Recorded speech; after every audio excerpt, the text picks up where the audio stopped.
എന്തു സുഖം സകറാത്തുൽ മൗത്ത് രസം.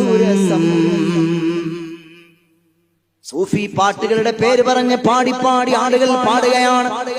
ഭ്രാന്തായാൽ അതൊരു വല്ലാത്ത സുഖമാണെന്ന്. എന്നാൽ ഭ്രാന്ത് സുഖമല്ല, ഭ്രാന്ത് ഒരു തരം രോഗമാണ്. ഒരു ഭ്രാന്തനായ മനുഷ്യന് തമ്മീസില്ല, തക്ലീഫില്ല, അയാളോടൊരു കൽപ്പനയും ശരീഅത്തിനില്ല. അങ്ങനെയാണെങ്കിൽ ഭ്രാന്താകാൻ ആഗ്രഹിക്കാമോ? പാടില്ല. ഭ്രാന്താകാൻ ആഗ്രഹിക്കാൻ പാടില്ല, അതൊരു രോഗമാണ്. ഭ്രാന്തന് തമ്മീസില്ല, തക്ലീഫില്ല, അവന് മലമേതാണെന്നറിയില്ല, മൂത്രമേതാണെന്നറിയില്ല. ഇനി ചില ആളുകൾ അതിന് വിശദീകരണം പറയുകയാണ്. ഞങ്ങൾ ഉദ്ദേശിക്കുന്ന ഭ്രാന്ത് ഞങ്ങൾ അല്ലാഹുവിനെ ഇഷ്ടപ്പെട്ട ഇഷ്ടത്തിൽ ലയിക്കുന്നതാണ്. അതിന് ഭ്രാന്തെന്ന് പറയാറില്ല. അതിന് ഏറ്റവും വലിയ അറിവെന്നാണ് പറയുക. ഒരു മനുഷ്യൻ ലോകത്ത് അറിയുന്ന ഏറ്റവും വലിയ അറിവേതാണ്? അല്ലാഹുവിനെ സംബന്ധിച്ചുള്ള അറിവാണ്. ആ അല്ലാഹുവിനെ സംബന്ധിച്ചുള്ള അറിവ് ഭ്രാന്തല്ല. അല്ലാഹുവിനെ സംബന്ധിച്ചുള്ള അറിവാണ് ഏറ്റവും വലിയ അറിവ്. സഹോദരങ്ങളെ, ആ കവിതയുടെ പേര് പറഞ്ഞ ആളുകൾ പറയുകയാണ്, ഇളം തെന്നലായെത്തും ലൈലാന്റെ സുഗന്ധം, ഇളം തെന്നലായെത്തും ലൈലാന്റെ സുഗന്ധം, ഈടവഴിയേ വരണം അവളുടെ നിർബന്ധം.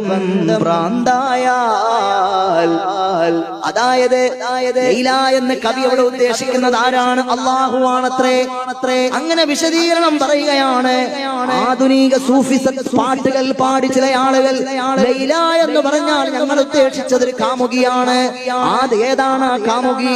നിങ്ങൾ ആഗ്രഹിച്ച പോലെ ദുനിയാവിലെ ഏതെങ്കിലും പെണ്ണിന്റെ പേരല്ല. പിന്നെയോ നമ്മളെല്ലാ അർത്ഥത്തിലും സ്നേഹിക്കുന്ന, ഞങ്ങളെ ഭ്രാന്ത് പിടിപ്പിച്ച അല്ലാഹു ആകുന്ന കാമുകിക്ക് ഞങ്ങളുടെ പേരാണ് ലൈല.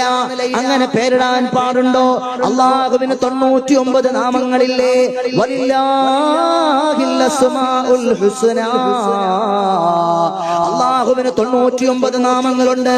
യാ അല്ലാഹു, യാ റഹ്മാൻ, യാ റഹീം, യാ മലിക്, യാ ഖുദ്ദൂസ്, യാ സലാം, യാ മുഅ്മിൻ, യാ മുഹൈമിൻ, യാ അസീസ്, യാ ജബ്ബാർ, യാ മുതകബ്ബിർ, യാ ഖാലിഖ്, യാ ബാരിക്, യാ മുസബ്ബിർ, യാ ഗഫാർ, യാ ഖഹാർ, യാ വഹാബ്, യാ റസാഖ്, യാ ഫത്താഹ്, യാ അലീം, യാ ഖാബിദ്, യാ ബാസിത്ത്, യാ ഖാഫിദ്, യാ ഹാഫിദ്, യാ മുദിൽ എന്ന് തുടങ്ങി 99 നാമങ്ങൾ വിശുദ്ധ ഖുർആനിൽ അല്ലാഹു നമ്മളെ പഠിപ്പിച്ചില്ലയോ?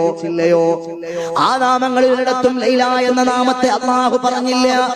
പിന്നെ എന്തിനാണ് ഈ പാട്ടുകാര് അല്ലാഹുവിനെ ലൈലയോട് ഉപമിക്കുന്നത്? ഏത് ലൈല? അല്ലാഹുവിന് അങ്ങനെ ഒരു പേരെന്തിനാണ്?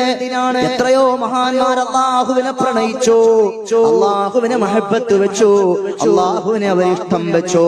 അല്ലാഹുവിന്റെ ഇഷ്ക് കൊണ്ട് അവരുടെ കൽബുകൾ നിറഞ്ഞു.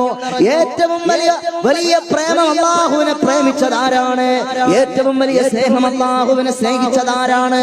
അത് കൽബിന്റെ വിളക്കേ, മാർഗദർശനത്തിന്റെ മാതൃകായോഗ്യമായ മാർഗദീപമേ മുഹമ്മദ് മുസ്തഫ സല്ലല്ലാഹു അലൈഹി വസല്ലമ തങ്ങളുടെ പരാമർശങ്ങളിൽ എവിടെയെങ്കിലും അല്ലാഹുവിനെ ലൈല എന്ന പേര് കൊണ്ട് പരാമർശിച്ചോ? ഇല്ല.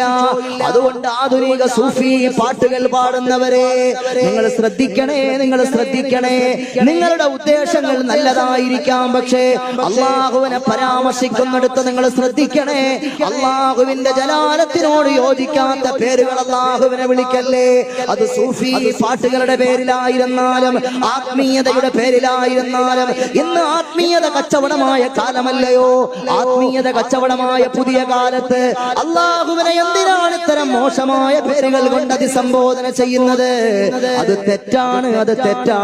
അതാര് ന്യായീകരിച്ചാലും അത് തെറ്റാണ്. വസാലി ഇമാം പറയുകയാണ്, തറക്തു ഹവാ സഉദാ വലൈല ബിമഅദിലി, ഞാൻ എന്റെ ലൈലയെ വലിച്ചെറിഞ്ഞു കളഞ്ഞു എന്നാണ് വസാലി ഇമാം പറഞ്ഞത്. സഉദയെ വലിച്ചെറിഞ്ഞു എന്നാണ് വസാലി ഇമാം അവിടെ ഉദ്ദേശിച്ച ലൈല എന്ന് പറയുന്നത് ദുനിയാവാണ്. ദുനിയാവിന്റെ കാമുകി, ദുനിയാവെന്ന് പറയുന്ന ദുനിയാവിന്റെ സ്ഥാനമാനങ്ങളാണ്.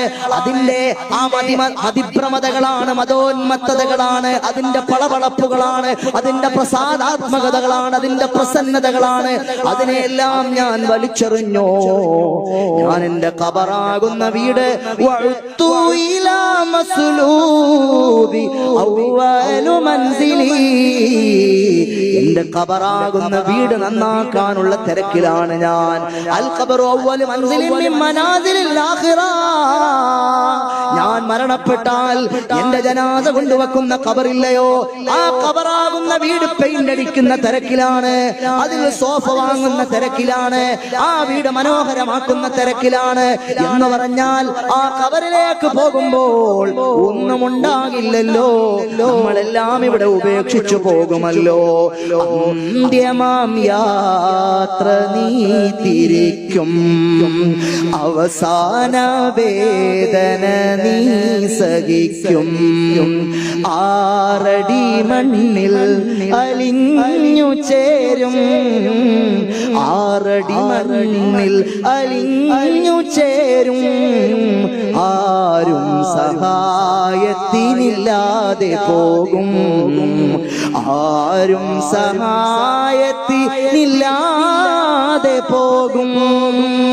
ആരും കൂട്ടുവരാത്ത ഖബറില്ലയോ, സമ്പാദ്യങ്ങൾ കൊണ്ടുപോകാത്ത ഖബറില്ലയോ, ആ ഖബറിലേക്ക് നമ്മൾ പോകുമ്പോൾ നമുക്ക് സമ്പാദ്യങ്ങൾ വേണ്ടയോ, നമുക്ക് നമ്മുടെ കയ്യിൽ സമ്പാദ്യങ്ങൾ വേണ്ടയോ? ഇമാമ പറയുകയാണ്, ഞാൻ ആ സമ്പാദ്യങ്ങൾ എന്റെ ഖബറാകുന്ന വീട് മനോഹരമാക്കുന്ന സമ്പാദ്യങ്ങൾ ഉണ്ടാക്കുന്ന തിരക്കിലാണ്.